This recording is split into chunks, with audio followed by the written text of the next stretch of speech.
Assalomu alaykum hurmatli o'rtoqlar, azizlarim. Mana bugun shanba kuni ham ishdaman, bozor kuni ham ishda bo'laman 12 dan 2 gacha. Bugun 5-aprel. Mana ketishimga ham 16-17 kun qoldi. Ishlarimizni ham boshladik azizlarim. Mana kasallarimiz, bu bemorimiz patsiyentka. Allergik rinit, polinoz, bundan 2-3 yil oldin davolanib ketganlar. Har yili bir davolanib ketadi may oyida. Mana hozir lecheniyani boshladik. 5 kurs очищения.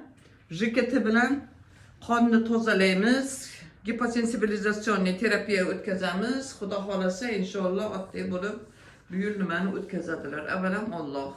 Bu keyingi qizimiz har doimki bu kishi 5-kapilyasan kecha oluvdingiz, insidi bilan nevrosirkulyatorniy distaniya bilan hozir hijoma oladilar, hijomaga tayyorlanyaptilar. Sog'lik, salomatlik, kunlaringiz yaxshi o'tsin azizlarim.